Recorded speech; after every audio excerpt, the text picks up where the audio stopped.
ఈ తులారాశి జాతకులకు ఈ వారము బుద్ధి చాలా పదునుగా చాలా చురుకుగా పనిచేస్తుంది. కష్టపడతారు, సరైన విధంగా ఆలోచిస్తారు. కార్యాచరణ విషయంలో చిన్న చిన్న ఆటంకాలు రావచ్చు. అది అదృష్టం కొంచెం తక్కువ అవ్వటం వలన ఈ విధంగా జరుగుతుంది. భయపడాల్సిందేం లేదు.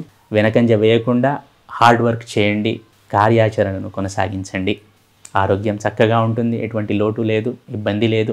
సంతానం ఆరోగ్యం పట్ల కొంచెం జాగ్రత్త వహించండి. అలాగే ఆర్థికంగా ఎటువంటి లోటు లేదు. వృత్తి ఉద్యోగ వ్యాపారాల్లో ఉన్న తులారాశి జాతకులకు ఈ వారం కొంచెం ఛాలెంజింగ్గానే ఉంటుందని చెప్పవచ్చును. ఛాలెంజెస్, ఆపర్చునిటీస్ రెండూ ఉంటాయి. అవకాశాలు ఉంటాయి, ఇబ్బందులు ఉంటాయి.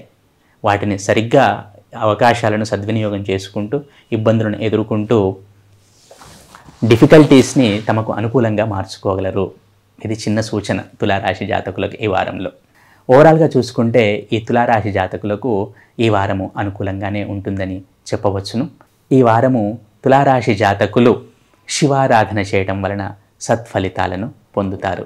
అలాగే విద్యార్థులైన తులారాశి జాతకులు ఈ వారం చక్కగా చదువుతారు. ఇంట్లో చిన్నపిల్లలు ఎవరైనా ఉంటే తులారాశి వారు కొంచెం వారి ఆరోగ్యం పట్ల జాగ్రత్త వహించండి. ఇంతకుముందే చెప్పినట్టు శివారాధన చేయటం వలన తులారాశి వారు సత్ఫలితాలను పొందుతారు.